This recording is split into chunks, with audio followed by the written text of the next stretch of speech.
hati dong. Berapa yang kita punya? Jadi butuh berapa lagi? Cari lagi yang cantik-cantik.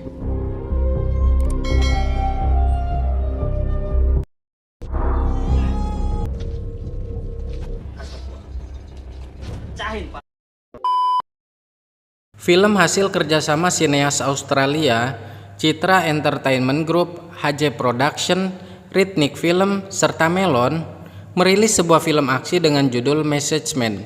Film ini sebenarnya telah diproduksi pada tahun 2014, namun terdapat sejumlah kendala di dalam proses pasca produksinya, yang menyebabkan film ini baru dirilis pada tahun 2018. Film ini dibintangi oleh sejumlah aktor dan aktris Indonesia seperti Meg Lewis, Mario Irwinsyah, Agni Pratista, juga aktor asal Australia yang bernama Paul O'Brien. Film Message Man sendiri mengambil lokasi syuting di Kepulauan Seribu, yang mana film ini juga ditayangkan di Australia hingga Eropa. Di dalam film ini, Meg Lewis berperan sebagai seorang penembak jitu atau sniper. Message Man bercerita tentang seorang mantan pembunuh bayaran yang melawan mafia yang terlibat di dalam perdagangan para wanita. Bagaimana cerita selengkapnya? Skuy, langsung saja kita memasuki alur cerita filmnya.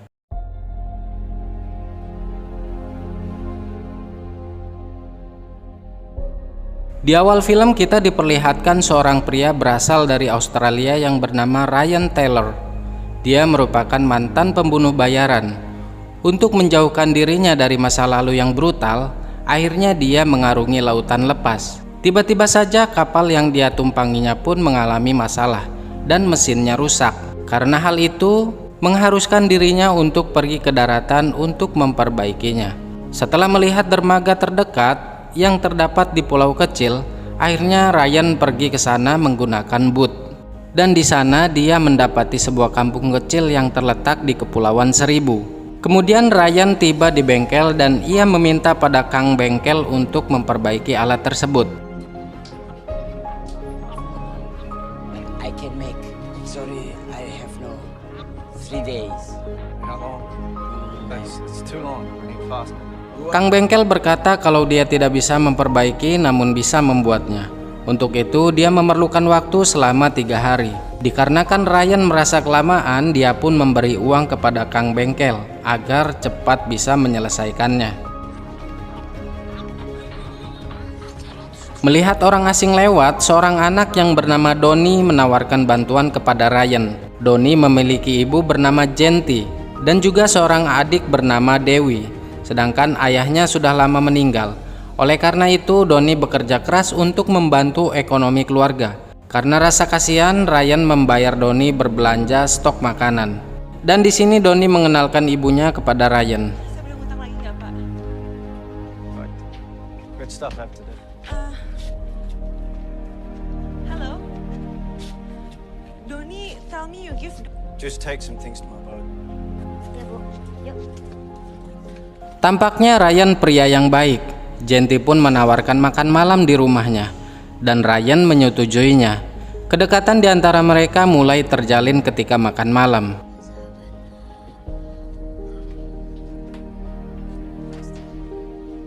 Di waktu yang bersamaan diperlihatkan seorang kepala preman yang bernama Santo. Santo bersama anak buahnya mereka bekerja untuk seorang mafia besar bernama Lee. Lee menugaskan kepada mereka untuk mengumpulkan wanita-wanita cantik di kampung itu, lalu kemudian dikirimkan ke Jakarta untuk dijadikan wanita penghibur.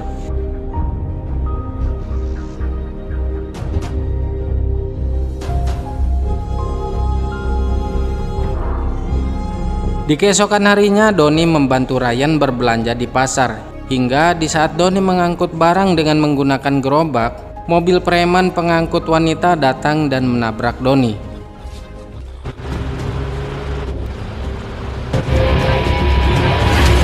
Ryan yang melihat hal itu sontak melemparkan batu ke mobil itu dan mengenai kaca mobilnya. Karena tidak terima, lalu preman itu menghampirinya dengan membawa senjata tajam. Ryan dengan santainya menghadapi mereka, dan disinilah jiwa membunuh Ryan kembali muncul. Ryan pun menggiring mereka ke sebuah jalan kecil dan membantainya di sana.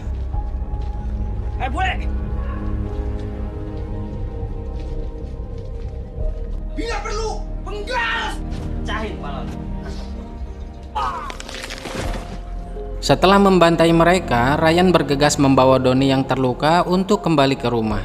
Dan satu preman yang berada di dalam mobil berhasil mengambil foto Ryan. Setibanya di rumah, Genti kaget melihat kondisi Donnie. Ryan pun berusaha mengobatinya dan memasangkan perban. Namun Donnie masih belum sadarkan diri. Lalu Ryan menanyakan perihal preman-preman itu kepada Genti. Genti pun menjawab bahwa mereka datang biasa 1 bulan sekali. Dan para warga dengan terpaksa memberikan semua yang mereka inginkan termasuk anak-anak gadis mereka. Di waktu yang bersamaan, Santo yang mengetahui anak buahnya dibunuh, dia mengabarkannya kepada Lee dan mengirimkan foto Ryan kepadanya. Ternyata Ryan adalah orang yang selama ini dia cari. Karena Ryan telah membunuh kedua orang tuanya Lee, tepat di depan matanya.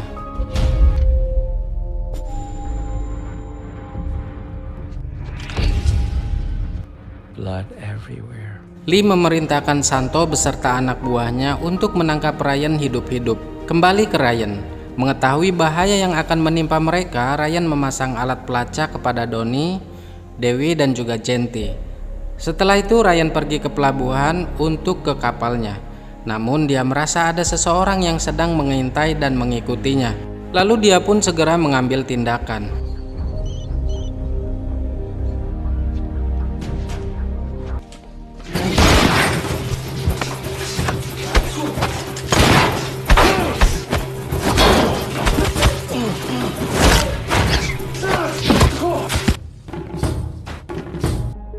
Kemudian pria itu diinterogasi oleh Ryan.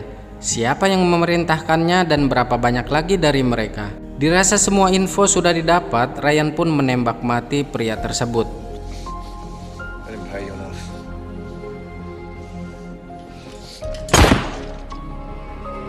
Kemudian Ryan pergi ke kapalnya dan menyiapkan semua perlengkapan senjata yang dia perlukan. Di malam harinya, sesuai yang diperintahkan oleh Lee kepada Santo, anak buah Santo memasuki kampung tersebut untuk menculik Donnie dan Dewi.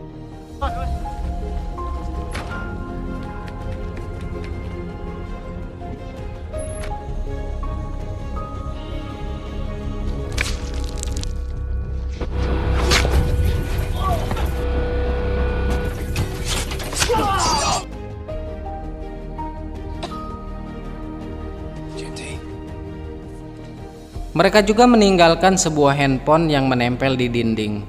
Lee menelpon Ryan untuk menemuinya di Jakarta dan hanya mempunyai waktu 2 jam yang diberikan. Kemudian Ryan meminta ibu-ibu di sana untuk menjaga Genti dan ia bergegas pergi untuk menjemput Donnie dan Dewi. Namun sebelum berangkat menuju Jakarta, Ryan mampir ke markas Santo. Tiba di sana, dia menyelinap dan membunuh satu persatu yang ada di sana, hingga ia menemukan tempat Santo bersembunyi.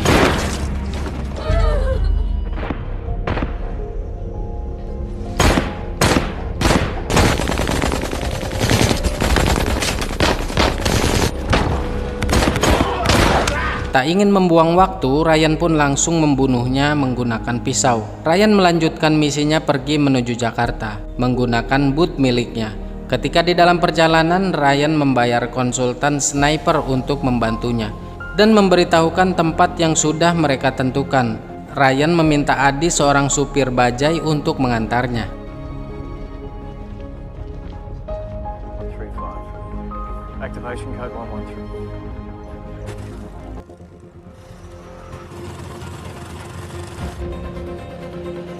Sampailah mereka di sebuah gedung tua.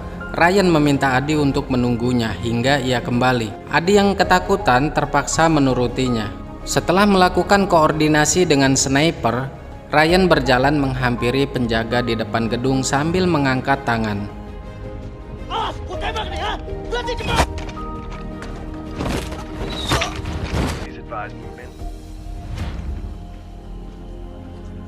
Southwest. Copy. Relocating. Kini perlahan Ryan menaiki gedung tersebut dan meminta sniper untuk berpindah lokasi. Di atas gedung, para anak buah Lee sudah menyambutnya. Di sana terlihat Dewi sedang ditawan, sedangkan Lee hanya terlihat melalui video call. Lee meminta Ryan untuk menjatuhkan senjata atau Dewi akan mati. Di sini Ryan mengangkat kedua pistolnya dan tiba-tiba Put your guns down now. Lee yang menyaksikan kebrutalan Ryan, dia hanya terdiam tanpa kata. Dengan perasaan rasa takut, Lee memerintahkan kembali anak buahnya untuk membunuh Ryan, dan Lee pergi ke klub miliknya untuk bersembunyi, yang mana terdapat juga Donnie di sana. Namun Ryan mengetahui keberadaan Donnie karena sebelumnya sudah dipasang alat pelacak. Lalu Ryan meminta Adi untuk membantunya dengan menyamar menjadi orang kaya dan membagikan uang kepada setiap security yang ada pada klub tersebut. Dan si sniper juga ikut masuk membantunya.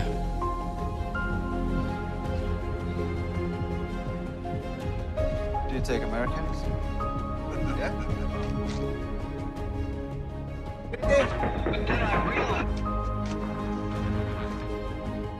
Ternyata uang itu adalah bom. Ryan pun meledakkan bom tersebut hingga para pengunjung pun berhamburan dari tempat itu.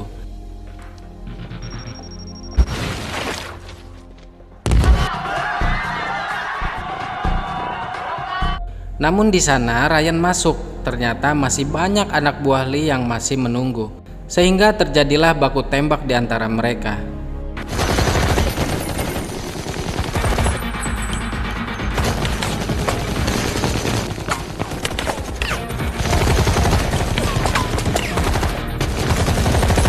Dan Ryan sempat tertembak di bahunya. Setelah menghabisi semua para penjaga dengan bantuan si sniper dan juga Adi, Ryan pergi ke lantai atas. Dan di atas ada anak buahnya Lee yang terkuat sedang menunggu di tangga, yang membuat Ryan kewalahan.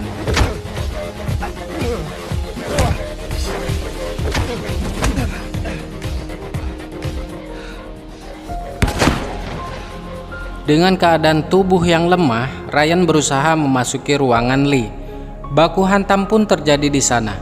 Karena rasa dendam atas kematian orang tuanya Lee, dia pun sangat berambisi untuk menghabisi Ryan dengan sebuah pedang sebagaimana Ryan membunuh orang tuanya dulu.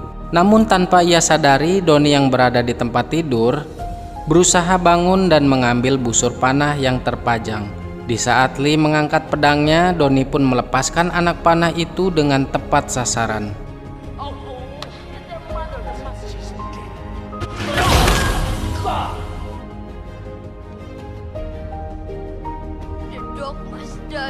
Kemudian Ryan meminta Donnie untuk menutup mata, hingga akhirnya mereka pun keluar dari tempat itu dengan selamat.